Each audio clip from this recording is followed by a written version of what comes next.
welcome back to SK Wonder Kids and kinematics is back. So basically today is going to happen some theory, some concepts over kinematics. तो basically kinematics is a very large topic, बहुत ही लंबा topic है and इसमें बहुत सारे sections आते, बहुत सारे terms आते and some of them we are going to first of all clear today.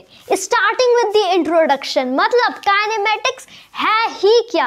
तो बेसिकली हम लोग इस बार में ना काइनेमेटिक्स में थोड़े वेक्टर्स के हेल्प भी लेने वाले हैं, क्योंकि बिकॉज जनरली हम लोग जब भी 2D मोशन या 3D मोशन से डील करते so we do require vectors a lot. तो कुछ वेक्टर्स के भी हेल्प लेंगे, that is just totally mathematics. तो मैथमेटिक्स भी होगी अच्छे से in this kind of chapter and in today's video. तो पहले तो starting with the introduction, what is kinematics.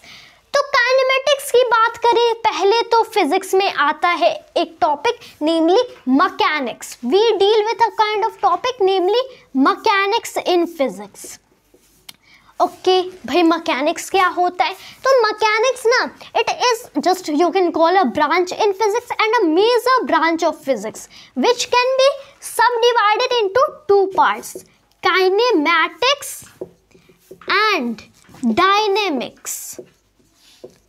Okay तो इसमें से in today's video will be dealing with kinematics, मतलब study of motion of objects. Kinematics में हम लोग पढ़ते it is the study of motion of objects. You can call motion of objects या फिर motion of particles, motion of point objects या फिर point like objects.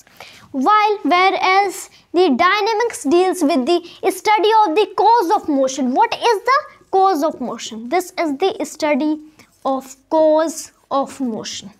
क्या होता है कॉज ऑफ मोशन? भाई कॉज ऑफ मोशन तो फोर्स होता है, मतलब फोर्स के बारे में पढ़ सकते. You can study Newton's laws of motion, but dynamics is not going to happen today. Kinematics होने वाला है. तो पहले तो study of motion of objects. Motion क्या होता है? What is motion? तो मोशन हम लोग बोलते हैं if any particle is changing its position, it's state, you can call its position with respect to time about a given, you can call just reference point या फिर origin, मतलब the particle undergoes the motion. भाई motion तो already हम लोगों ने major वे में बहुत ही पहले पढ़ा, इसकी डेफिनेशन 9th क्लास से पढ़ते आ रहे हैं. तो उसके पहले भी पढ़ते हैं, लेकिन मेन मोशन 9th क्लास से हम लोग पढ़ते हैं फिजिक्स में. मोशन को कैसे हम लोग डिवाइड कर सकते into other parts? This is a nice question. कैसे? तो इसको I would like to divide in first of all classify two ways. Classify तो मोशन को कर सकते, लेकिन I would like to classify in two ways. पहले वेज में तो मैं लिखूंगा मोशन 3 काइंड्स के होते, 1D motion, 2D motion and 3D motion. अगर दूसरे वे की बात करूं तो अगेन मोशन 3 काइंड्स के होते, uniform motion and you can call non uniform motion. अब नॉन यूनिफॉर्म मोशन को तो आप बोल सकते uniformly accelerated motion, uniformly accelerated motion. अब इसको लिख लो जस्ट. उसके बाद में होता है non uniformly accelerated motion, then exist non uniformly accelerated motion. तो इन टू वेज हम लोग क्लासीफाई करते भाई, क्योंकि एक वे में it is not possible to classify motion. तो जस्ट पहले तो वी नीड टू अंडरस्टैंड कि ये सब होते ही क्या है, what are those kind of thing. तो 1D motion, 2D motion, 3D motion, but to study those kinds of thing ना हमें वी नीड सम मैथमेटिक्स. अब हम लोग what are we going to try in that? हम लोग करते हैं फिजिक्स में the 3 axes. Those are the 3 axes which you may have heard about. तो फिजिक्स में what are the uses of the axes? ये सारे x axis, y axis and z axis के uses होते क्या हैं? To locate the position of a particle, यानी position of a particle मैं कैसे just locate कर सकता हूँ. ओके तो उसके लिए ना सपोज मैं यहाँ पे I put a particle, मैं कोई भी ऑब्जेक्ट रखता हूँ. अब अगर मुझे चाहिए पोजीशन ऑफ दिस ऑब्जेक्ट, भाई मैं कैसे बताऊंगा?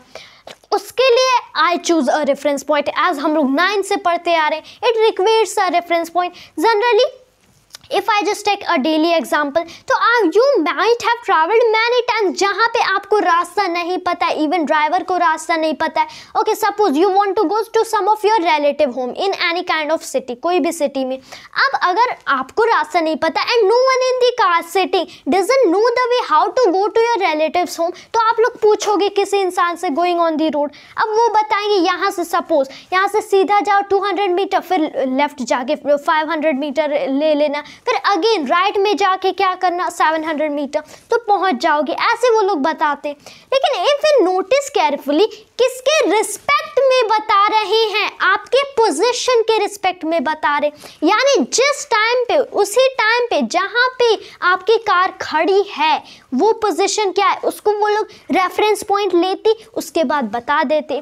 तो basically to locate the position हम लोग को एक रेफरेंस पॉइंट चाहिए ही चाहिए. अब ये रेफरेंस पॉइंट मैं चूज करता हूं ओरिजिन. फिजिक्स में एंड इवन ये this is not just physics, mathematics में हम लोग बोलते ओरिजिन. तो टू लोकेट एनी पार्टिकल हम लोग को 3 एक्सेस चाहिए होते हैं, एक्स वाई एंड जेड. तो we can draw them as the rays, while जहां पे ये तीनों इंटरसेक्ट करते, that point is called origin. अब नाउ लिसन हियर केयरफुली. ये जो एंगल होता है ना, दिस एंगल इज 90 डिग्री. अब ये एंगल भी इज 90 डिग्री. दिख नहीं रहा है, दिस डजंट सीम 90 डिग्री, लेकिन होता वही है 90 डिग्री. तो why don't I draw well? मैं अच्छे से क्यों नहीं बना रहा? Why am I not drawing well?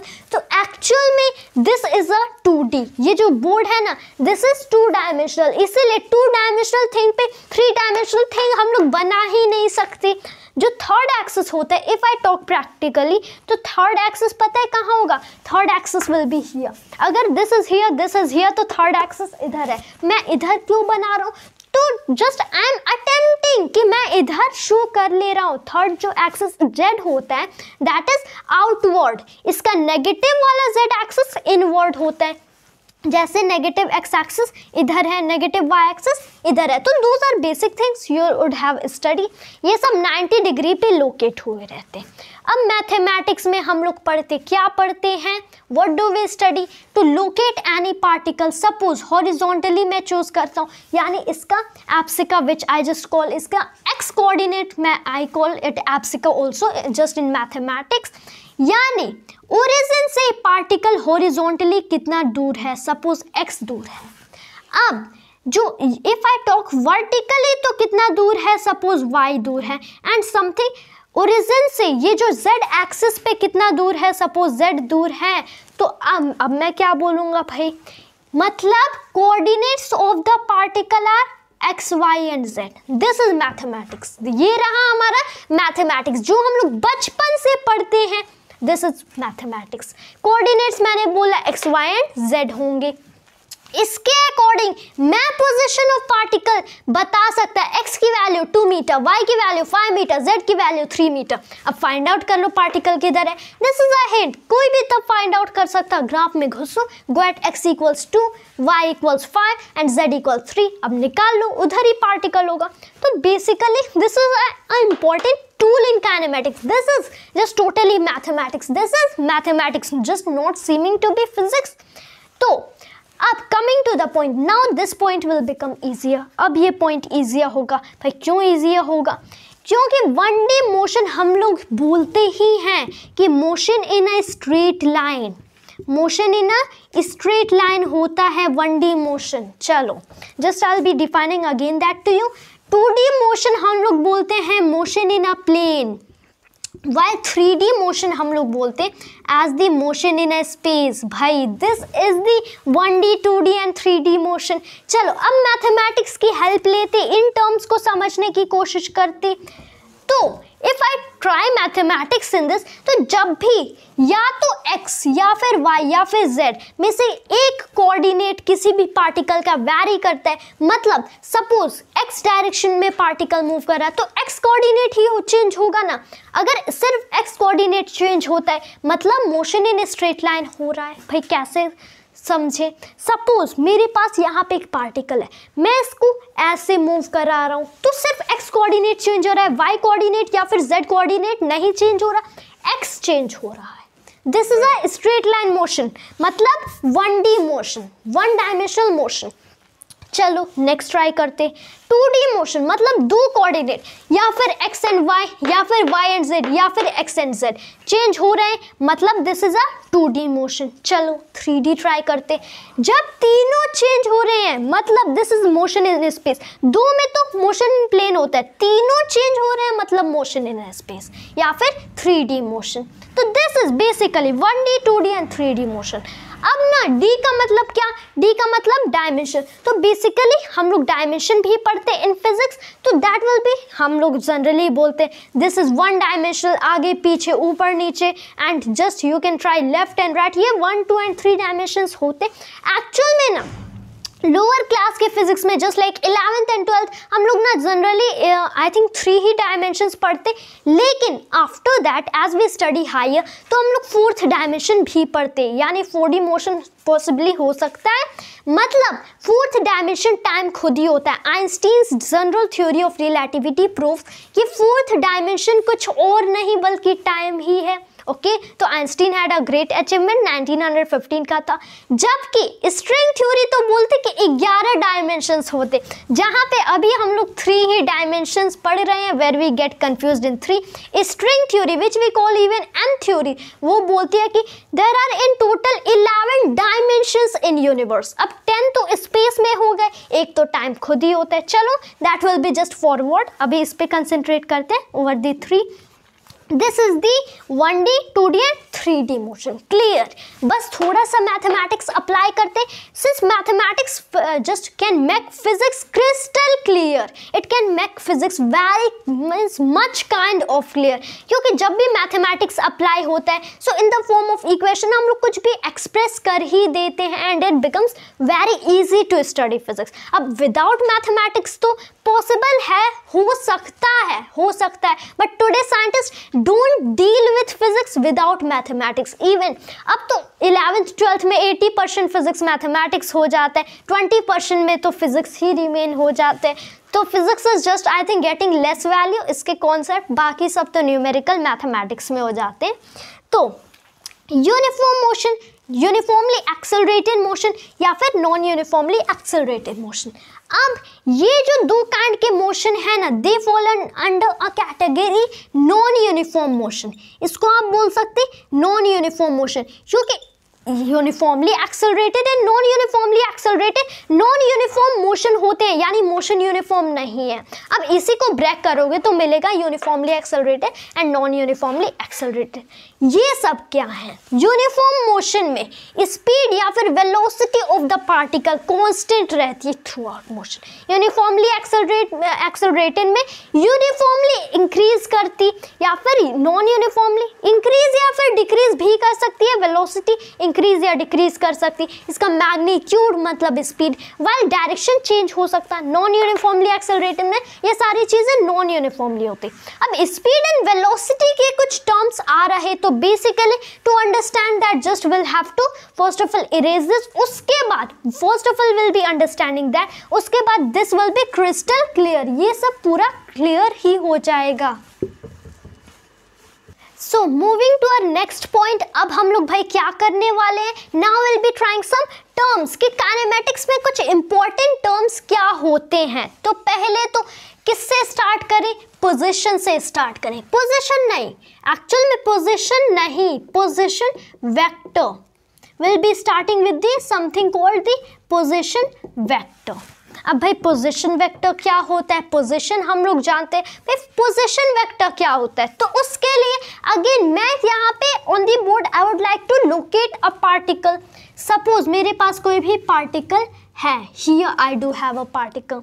अब मैंने x axis, y axis and Z axis बनाया, here is x, Y and z. अब मैं यहाँ पे लोकेट कर दूंगा the origin. If I take origin as the reference point, क्योंकि जनरली हम लोग ओरिजिन ही रेफरेंस पॉइंट लेते हैं, अब उसके अकॉर्डिंग सारे एक्सेस बनते भाई।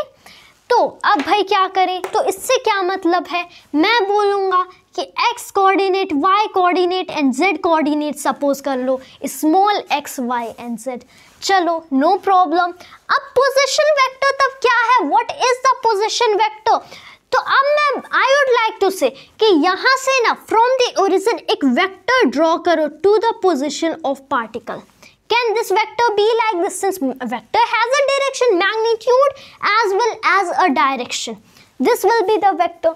अब इसी काइंड के वेक्टर को मैं पोजीशन वेक्टर भी बोलता हूँ, मतलब vector R. This is called the position vector of the particle. Generally it is a kind of vector that extends from the origin to the position of particle. Really simple concept है. कुछ equations भी हम लोग इसमें पढ़ते. We do try to study some equations in this. मैं position vector जो होता है ना, इसको रिप्रेजेंट करता हूँ as generally, इसको मैं लिख लूँगा xi कैप प्लस में yj कैप प्लस में zk cap. This is the position vector of the particle. इसका x, y and z coordinate. अब इसमें इंक्लूड कर दो the unit vector. Since as I have said in starting of the chapter, मैंने starting of the chapter में ही कहा था कि हम लोग वेक्टर की हेल्प लेंगे. Will be using much of the mathematics. Since vector तो मैथमेटिक्स पे ही बेस्ड होता, इट इज मैथमेटिक्स टर्म, बस हम लोग को फिजिक्स में पढ़ाया जाता, so we can do well. Okay, actual में 12th के मैथमेटिक्स में होता. तो this is the unit vector. X Y and Z के लिए हम लोग ले लिए रिस्पेक्टिवली, क्योंकि फॉर एक्स हम लोग लिखते हैं आई कैप, वाई के लिए लिखते हैं जे कैप, जेड एक्सिस के लिए लिखते हैं यूनिट वेक्टर्स एज के कैप. चलो इतना तो हो गया.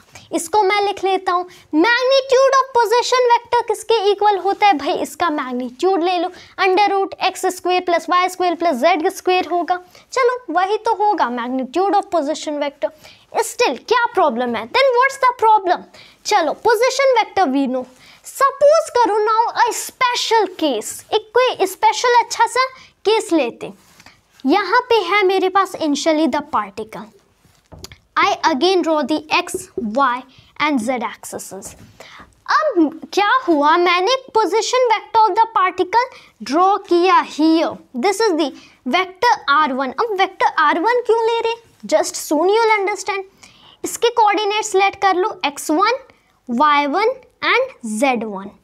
अब x1, y1 and z1, y just you will focus, क्योंकि मैं क्या चाहता हूँ, मैं चाहता हूँ particle goes to some other point, particle move करे, पार्टिकल कम्स इन मोशन. क्योंकि ये तो रेस्ट का केस है which I don't like, which kinematics don't like. Kinematics मतलब ही study of motion of objects, and kinematics don't like the study of rest of objects, study of the state of rest of objects, क्योंकि उसको हम लोग statistics भी बोलते. Study of objects placed at rest हम लोग बोलते स्टैटिक्स. वाइल काइनेमैटिक्स में मोशन ही हम लोग पढ़ते हैं. जैसे electrostatics, okay, just we can notice electrostatistic एक चैप्टर होता है, just you will be focusing in class 12. तो इलेक्ट्रोस्टैटिस्टिक्स मतलब study of charges placed at rest. तो इलेक्ट्रो से तो समझ आता है, यहाँ पे स्टैटिस्टिक्स क्यों लगाया गया?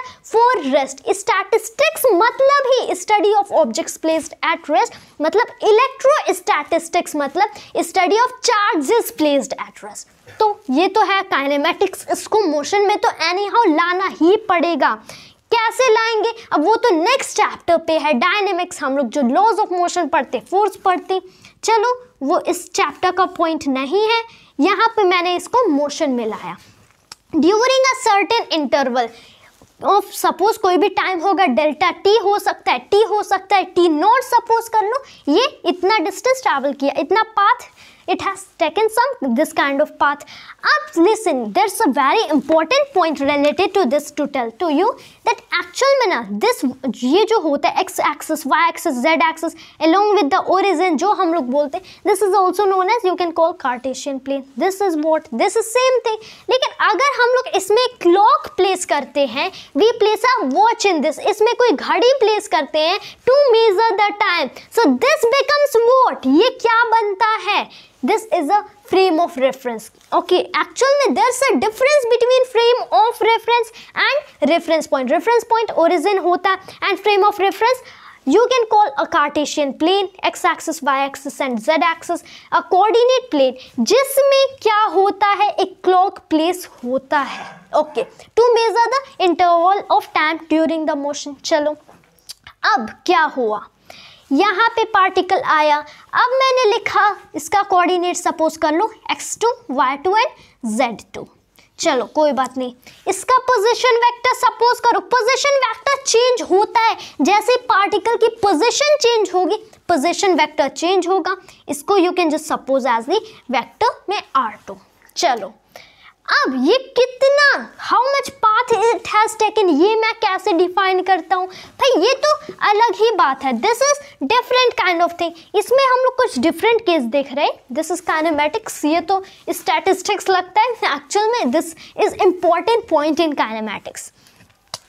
अगर मैं x1 y1 एक्चुअल में r2 vector and r1 vector को सब्ट्रैक्ट करता हूँ तो मुझे क्या मिलता है, I get a vector called the displacement vector. ये जो है ना, this final point, initial point of the particle क्या है, दिस इज फाइनल पॉइंट क्या है, this is no problem.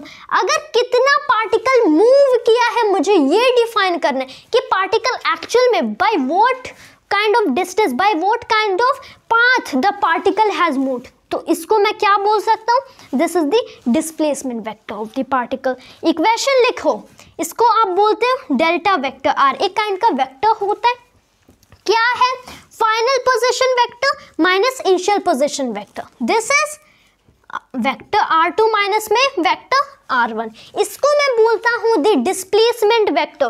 Displacement हम लोग स्टार्टिंग में जस्ट लाइक क्लास 9th में या फिर if you are reading NCERT तो motion along a straight line में सिर्फ 1D मोशन होता है, तो हमें पढ़ाया जाता कि the line joining the initial point to the final point is called what, is called displacement. तो एक्चुअल में if you want to define it vectorly, अगर मैथमेटिक्स का यूज करके डिफाइन करना है तो you can define as the change in the position vector of a particle is called the displacement vector of the particle। ये रहा along with mathematics, along with vector, वो define कर सकते हो in just normal language, that is normal language। ये रहा हमारा vectors के साथ, तो you can just have two definition, लेकिन इसके according भी ये रहा initial point, ये final point, just easy। लेकिन हम लोगों ने vector का help लिया, चलो no problem। इसमें if you try something, r2 vector को क्या मैं x2 i cap plus y2 j cap plus z2 k cap लिख सकता हूँ, एज आई टोल्ड अर्लियर लिख सकता हूँ, तो लिख लो भाई, what's going in that, you can just try. अब ये रहा z2 में k कैप, चलो ये है मेरा r2 वेक्टर। अब इसमें से सब्ट्रैक्ट करो r1 वेक्टर, इसको मैं लिखूंगा क्या, what I will be writing, x1 i cap, this is x1 में i cap plus y1 j cap plus में z1 k cap. This is, ये होता है मेरा डिस्प्लेसमेंट वेक्टर। अगर मैं इसमें ट्राई करूं, if I do try something in this, तो i cap and i cap he subtract हो सकते, j cap and j cap he subtract हो सकते and k cap and k cap he subtract हो सकते एक्चुअल में ये वाले टर्म्स। चलो भाई ट्राई करो, सबको एक साथ लिख लो, x2 माइनस में x1 क्या रहा, i कैप प्लस में व्हाट इज, प्लस में y2 माइनस y1 भाई क्या रहा, j cap. Now again plus में z2 माइनस z1 भाई क्या रहा, k कैप। यूनिट वेक्टर्स, ये रहा हमारा डिस्प्लेसमेंट वेक्टर। एक और न्यू फॉर्मूला बना, अब चाहो तो इसको लिख लो डेल्टा x, इसको लिख लो डेल्टा y, इसको लिख लो डेल्टा z। डेल्टा मतलब क्या, a change in something, a change in the value of something. ये x2 माइनस x1 कुछ चेंज बता रहे कि इतना चेंज हुआ। अब इसके लिए आप डेल्टा को स्टैंड करते हो, it is a Greek alphabet, delta is a Greek alphabet, it is just like a triangle.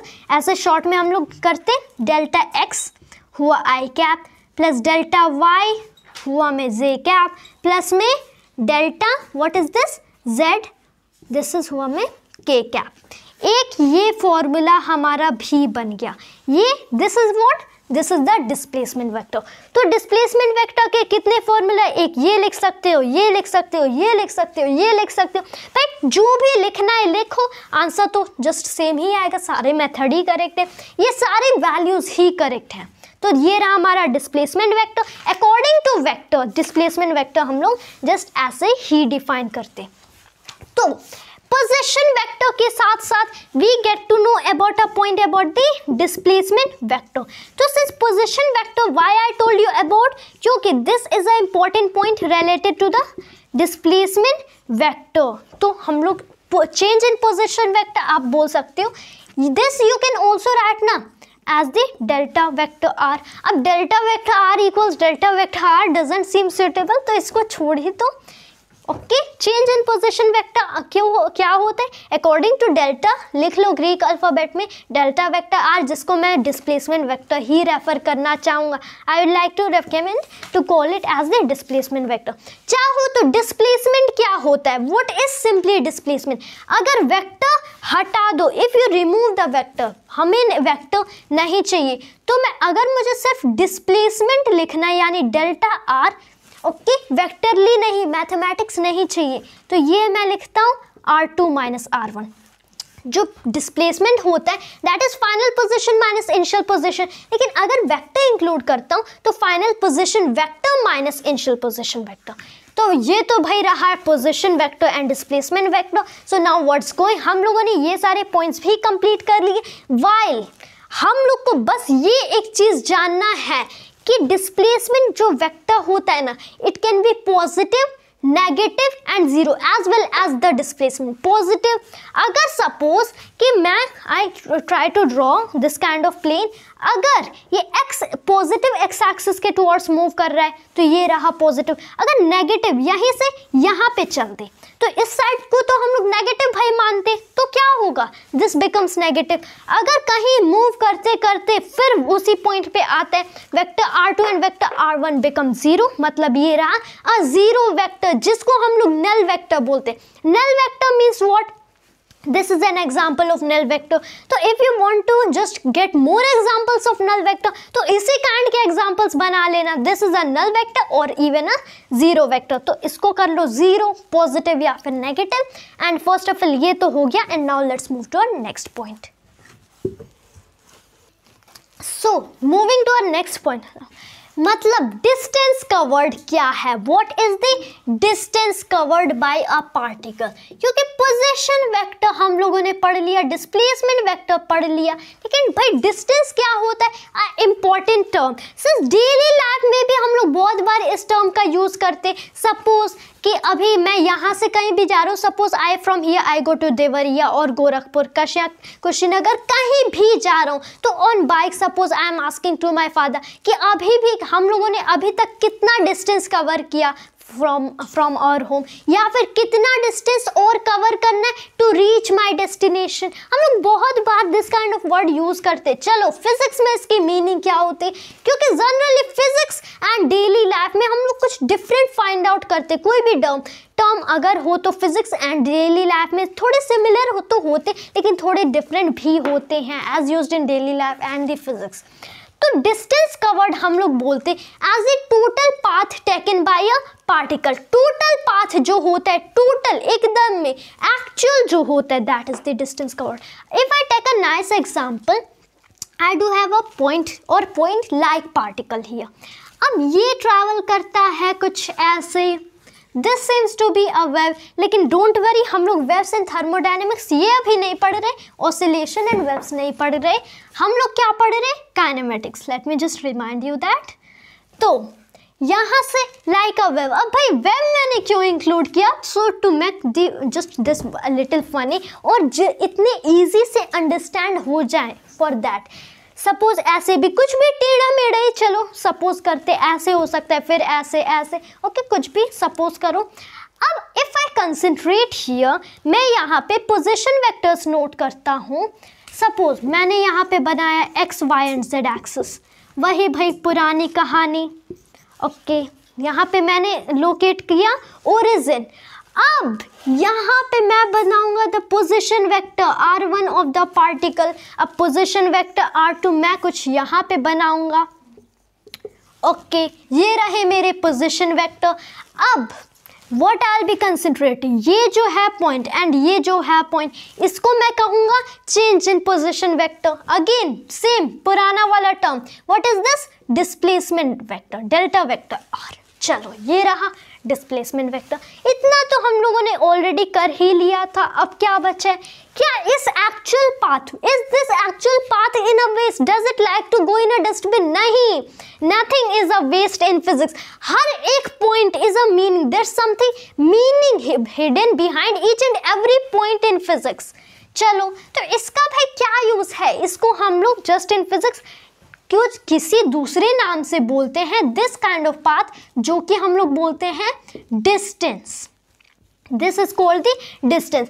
क्योंकि इफ आई नोटिस केयरफुली, मेरे भाई डिस्प्लेसमेंट वेक्टर को तो एक्चुअल पाथ से मतलब नहीं होता, इसको मतलब होता final position and initial position से। एक्चुअल में initial and final don't consider, मैंने इसको फाइनल बोला and it's initial. This is the initial में एंड फाइनल में। जहां कहीं भी हो डिस्प्लेसमेंट वेक्टर सो उसको उसी से मतलब होता है। अगर यहां से टर्न लेके इधर आया तो इतना डिस्टेंस का, इतना पाथ का कोई मतलब नहीं होता। If we locate displacement vector, ये यहाँ से यहीं तक आ जाएगा, शॉर्टन हो जाएगा, थोड़ा लंबा हुआ था शॉर्ट हो जाएगा। तो इसको बस मतलब है with the final position vector and initial position vector. चलो, लेकिन डिस्टेंस को एक्चुअल पाथ से मतलब है, it matters with the actual path. ऐसे जा रहा है तो this will be my distance, जबकि displacement vector will be always such.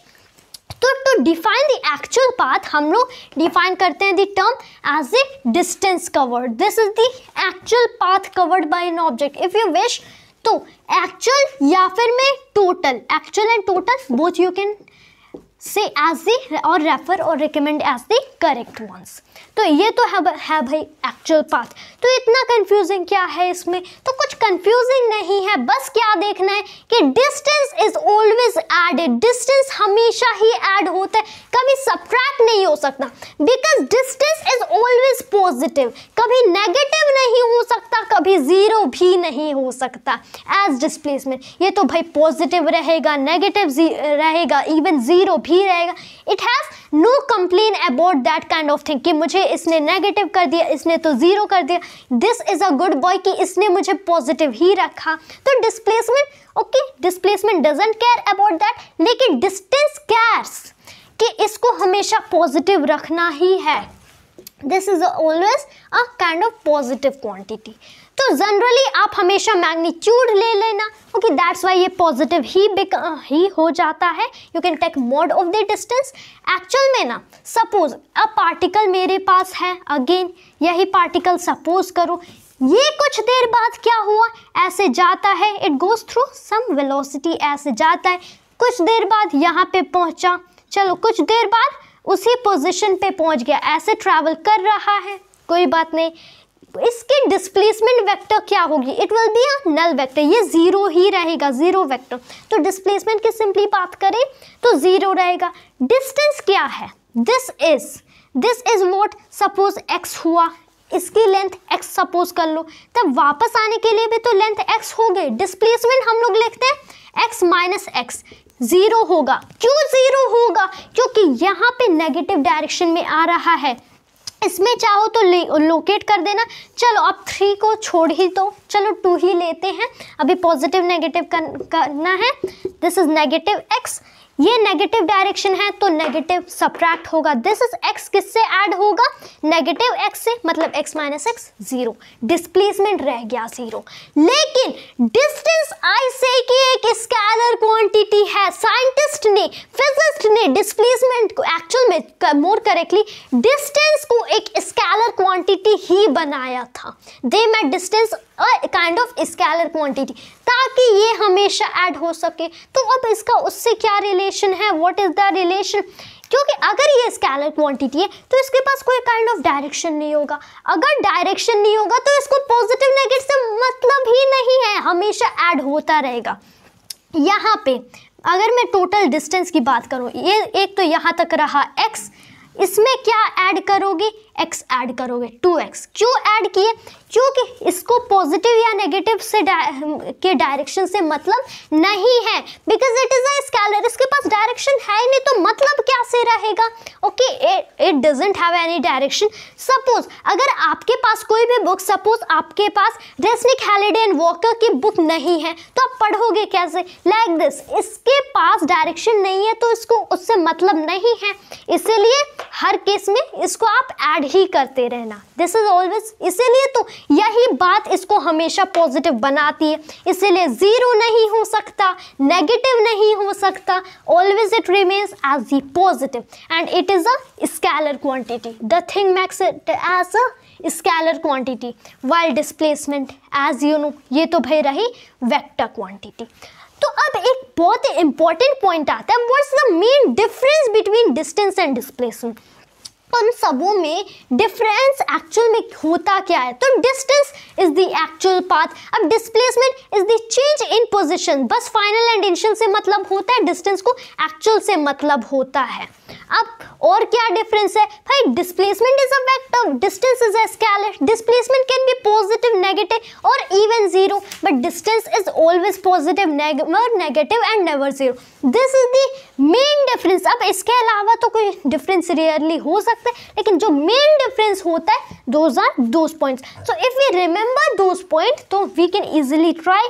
But एक इंपॉर्टेंट इक्वेशन अब आता है, this is a very important equation कि displacement, if you write as the displacement, इसका मैग्नीट्यूड ले लो, so this is always lesser than और इक्वल टू द डिस्टेंस। क्योंकि अगर मैग्नीट्यूड ना लें तो कंपेयर नहीं कर सकते, इसका ये वेक्टर हो जाएगा, दिस इज अ स्केलर, तो magnitude of vector makes it a scalar quantity. तो मैग्नीट्यूड ऑफ डिस्प्लेसमेंट हमेशा डिस्टेंस से छोटा या इक्वल होता है। मेरे पास यहाँ पे पार्टिकल कुछ देर बाद ये यहाँ पे गया, x ट्रैवल किया, दिस इज x, तो अगर वापस नहीं आए उसी पोजीशन पे रिमेन किया, जो डिस्प्लेसमेंट मैं बोलूँगा, what will be the displacement? x। चलो कोई बात नहीं, what will be the distance travelled? वो भी x, equal distance equals displacement. अगर यहाँ पे रिटर्न हो गया, यहाँ पे आ गया, यहाँ पे कुछ भी, सपोज यहाँ पे क्या आया, यहीं पे वापस ला दो, व्हाट्स गोइंग द प्रॉब्लम, वापस ला दो उसी पोजीशन पे। डिस्प्लेसमेंट इस केस में क्या हुआ? डिस्प्लेसमेंट x माइनस एक्स, ये रहा जीरो, क्योंकि भाई ये भी तो x होगा। डिस्टेंस क्या रहा? What is the distance?